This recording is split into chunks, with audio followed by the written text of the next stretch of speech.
અમદાવાદ થી આપણા માસા આવ્યા એટલે હુવાણું કરી નાખીને માસા રામ રામ કર્યા. બધા બહાર નાવા જવાનો પ્લાન કર્યો પણ પ્લાન કેન્સલ થયો. હાજે પંજાબી શાકનો પ્રોગ્રામ હતો એટલે બધા હારે જમવા બેસી ગયા ને ફૂલ મોજ કરી નાખી. તો કેમ છો બધા મિત્રો, મજામાં દેશો? આપડા નવા મિની વ્લોગમાં તમારું બધાનું સ્વાગત છે. હવારે નાય ધોઈને ફ્રેશ થઈ ગયા. બહાર આવીને જોયું તા જીસીબી વાળા આવ્યા હતા. પછી આપણને ખબર પડી કે હા આપણા મામાના ઘર આગળ બ્લોક નાખવાના છે. અંદર આવ્યા હતા, બધા બેઠા હતા. પછી ખબર પડી કે હા આપણા અમદાવાદ વાળા માસા આવ્યા. પછી તો માસાએ રામ રામ કર્યા ને માસાને બ્લોકમાં લઈ લીધા. મારે બ્લોકનું વોઇસ ઓવર કરવાનું એટલે દાદરો સડીને ધાબે સડી ગયા. ખરા તડકાના કેવો તડકો લાગે છે બાપા. વ્લોગ નું વોઇસ ઓવર કરી નીચે આવ્યા હતા. બધા જમવા બેસી ગયા. આપણે જમવાનું બાકી હતું એટલે બધા આપણે જમવા બેસી ગયા.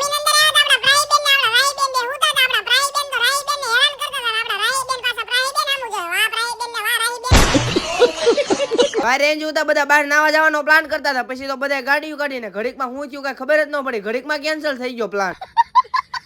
ઘરમાં આવ્યા હતા બધા શાક સુધારતા, કારણ કે પંજાબી શાકનો પ્રોગ્રામ છે. અમારા ઝાડવાળા મેરડીમાના દર્શન કરવા જવાનું હતું એટલે દર્શન કરવા નીકળી ગયા. આવતે એમ બધા ઝાડવાળા મેરડીમાના દર્શન કરવા. કોમેન્ટમાં જય મેરડીમાં લખવાનું પાછા ભૂલતા નહીં. દર્શન કરીને ઘર બાજુ નીકળી ગયા. આપણા મામા દુકાન બંધ કરતા હતા કારણ કે જમવા બેહવાનું છે. અંદર અહીં જોતા બધા જમવા બેસી ગયા હતા કારણ કે પંજાબી શાકનો પ્રોગ્રામ હતો ને હારે ના નતા ઠરી જાય એટલે પછી તો અમે બધા આયકારે જમવા બેસી ગયા ને ફૂલ મોજ કરીને જમી કાઢીને બધા પવનના બહાર બેસી ગયા. 12 વાગે બધા કે નાસ્તો કરવા જવાનું. 12 વાગે અમે બધા નીકળી ગયા નાસ્તો કરવા. બધા કે પ્યાલી પીવી એટલે બધા આવતે રહ્યા પ્યાલી પીવા ને બધા પ્યાલી લઈ લીધી ફૂલ મોજ કરી નાખી. તમે બધા ફોલો તો કરી નાખો.